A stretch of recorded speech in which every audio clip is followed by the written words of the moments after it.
America వెళ్ళాలి, అక్కడ ఉన్నత చదువులు చదివి బాగా సెటిల్ అవ్వాలి అని ప్రపంచవ్యాప్తంగా అనేక దేశ ప్రజలు ఆశపడుతుంటారు. అందులో మన భారతీయులు సైతం ఎక్కువగానే ఆసక్తి చూపుతుంటారు. కాగా అమెరికాకు చదువులు, ఉద్యోగాల కోసం ఎక్కువగా వెళ్లే దేశస్తులు భారతీయులు అధికంగా ఉంటారు. అయితే ఇలా దశాబ్దాల కాలం నుంచి అమెరికాలో నివసిస్తున్న స్థిరపడ్డ ప్రవాస భారతీయులకు, వారి పిల్లలకు పెద్ద చిక్కెదిరైందని చెప్పాలి. అయితే ఈ మేరకు అమెరికా ప్రభుత్వం తాజాగా చేసిన ప్రకటనతో ప్రవాస భారతీయుల పిల్లలు అయోమయ పరిస్థితిలో పడ్డారు. అమెరికా ప్రవాస భారతీయుల ఏజింగ్ అవుట్ ప్రక్రియపై చేసిన ప్రకటనతో ఈ గందరగోళం నెలకొంది.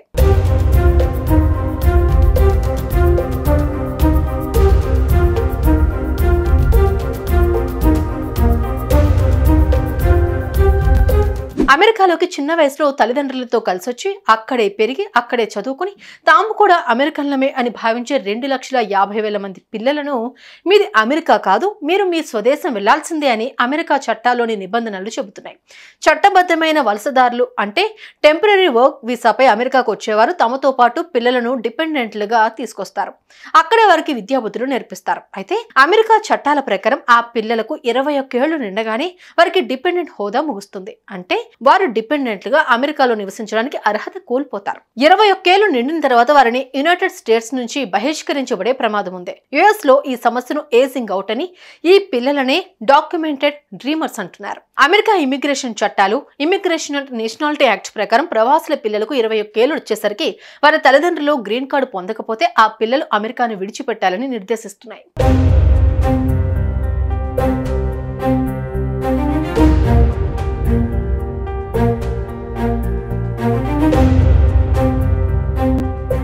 నవంబర్ 2023 నాటికి డిపెండెంట్లతో సహా 12 లక్షలకు పైగా భారతీయులు EB1, EB2, EB3 వీసా కేటగిరీలో గ్రీన్ కార్డుల కోసం ఎదురు చూస్తున్నారని national foundation for American policy survey తెలిపింది.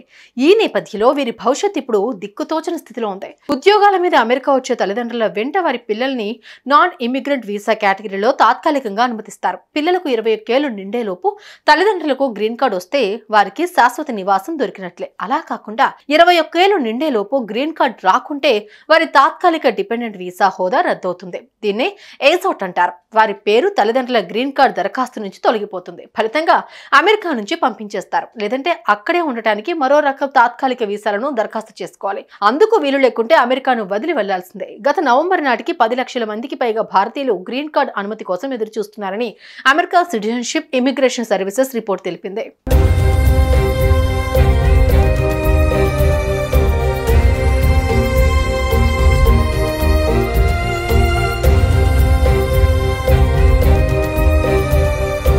ఈ మేరకు 21 ఏళ్ల వయసు వచ్చిందనే కారణంగా లక్షల మంది యువతరంపై వీసా వేటు వేలాడుతోంది. ఈ సమస్యపై కాంగ్రెస్ లో తీర్మానము, చట్టమో చేయడం ద్వారా వారిని ఆదుకోవాలని కోరుతూ 43 మంది రిపబ్లికన్, డెమోక్రటిక్ పార్టీల సెనేటర్లు బైడెన్ ప్రభుత్వానికి లేఖ రాశారు. ఇంప్రూవ్ ద డ్రీమ్ అనే సంస్థ వీరి పక్షాన 100 మంది సెనేటర్లను కలిసి విజ్ఞప్తి చేసింది. కానీ అది కొలిక్కి రావడం లేదు. అమెరికా అధ్యక్ష ఎన్నికలు సమీపిస్తున్న తరుణంలో ఇది రాజకీయ అంశంగా మారుతోంది. లక్షల సంఖ్యలో ఉన్న విదేశీ యువతపై ఇమిగ్రేషన్ కత్తి వేలాడడానికి రిపబ్లికన్లే కారణమని అధికార డెమోక్రాట్లు ఆరోపిస్తున్నారు. తల్లిదండ్రులతో వచ్చి అమెరికాలో చదువుతున్న వారిలో 87% మంది సైన్స్, గణితం, ఇంజనీరింగ్, మెడిసిన్, ఆరోగ్య రంగాల్లో నిపుణులే. ఇలాంటి నిపుణులైన యువతను అమెరికాలో కోల్పోవడం దారుణం. ఇంతేకాదు, ఇదే తమ దేశమని భావించిన వారిని ఉన్నపలంగా దేశాన్ని విడిచి, తల్లిదండ్రులు, స్నేహితులను విడిచి వెళ్లిపోమనటం అత్యంత అమానవీయం. వారు అక్కడే ఉండటం ఆర్థికంగా అమెరికాకు లాభదాయకం. అత్యంత కీలకమైన ఈ అంశంపై రిపబ్లికన్లు, డెమోక్రాట్లు కలిసికట్టుగా మానవీయ దృక్పథంతో ప్రాధాన్య క్రమంలో నిర్ణయం తీసుకోవాలని ప్రవాస భారతీయులు ఆకాంక్షిస్తున్నారు. మరి ఈ ఏజింగ్ అవుట్ సమస్యపై అమెరికా ప్రభుత్వం ఎలాంటి నిర్ణయం తీసుకోనుందో చూడాల్సిందే.